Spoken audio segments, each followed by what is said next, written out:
Ini wicking pot yang paling kecil, pakai galon inilah ya, barusan dibikin. Cara bikinnya mudah ya, tinggal potong atasnya aja, terus dibikin lubang di sini sekitar ya paling berapa nih, 3 atau 4 cm dari bawah. Terus kemudian dimasukkan bahan, atau kemarin di kelas mungkin disebutnya lasanya gitu ya. Ininya kan berlapis-lapis. Paling bawah ranting daun kering. Nah di sini masih daunnya masih ada yang segar itu di situ. Masuk, terus baru kemudian media tanamnya begitu.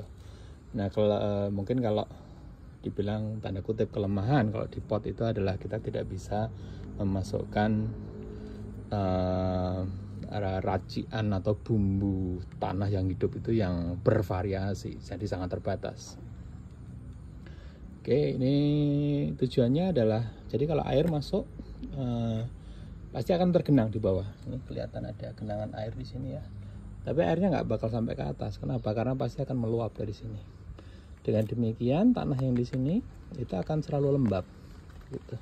Nah lembabnya ini yang perlu dijaga, jangan sampai kemudian nanti terlalu lembab, karena kan tanaman juga nggak terlalu suka kalau terlalu lembab gitu ya. Dengan demikian dengan metode ini penyiraman juga nggak terlalu sering gitu ya. Jadi cukup kalau nyiramin itu tinggal di spray aja, jangan terlalu diguyur gitu. Terus tinggal selama air di bawah ini selalu ada, maka ya kelembaban di atas itu pasti terjaga. Dan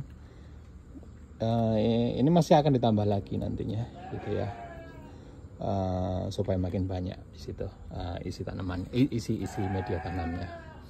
Ini yang udah dipakai, ini bit ya, regrow.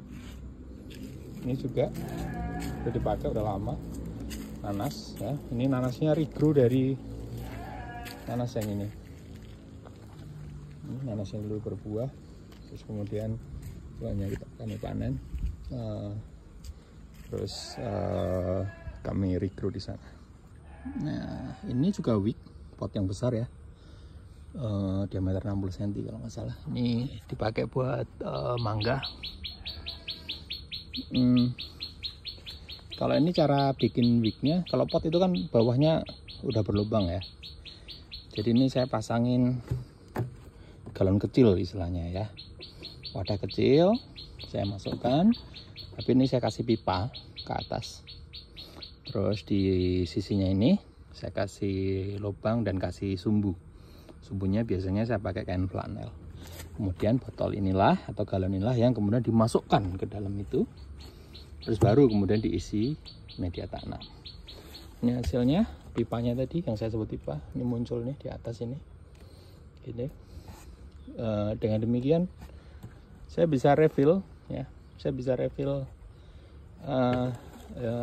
pot ini bisa diisi air tanpa airnya tumpah-tumpah, maksudnya tanpa, dan terjaga kelembabannya. Karena kalau kering saya tinggal ngecek aja pakai lagi nggak ada di sini, pakai bambu kayak mungkin kalau teman-teman ngecek oli mobil gitu kan, pakai stick gitu ya, pakai tongkat cek gitu ya. Kalau basah berarti kan masih ada airnya, kalau nggak ada airnya berarti ya tinggal diisi aja ke sini. Jadi nggak terlalu sering untuk nyiramin pot ini ya, seperti biasa. Dalamnya media tanam berlapis-lapis, atasnya selalu tertutup. Ini saya biarkan tertutup dengan apapun yang muncul di sini. Daun kering sudah pasti ada, tapi juga kemudian muncul tanaman-tanaman yang lain. Nantinya akan saya pindahkan tanaman ini. Pergantian ekosistem perubahan di sini yang disebut sebagai suksesi nantinya. Nah ini bedengan besar, tapi ini juga wick. Ini pakai wicking system juga. Gitu ya. Ini besar.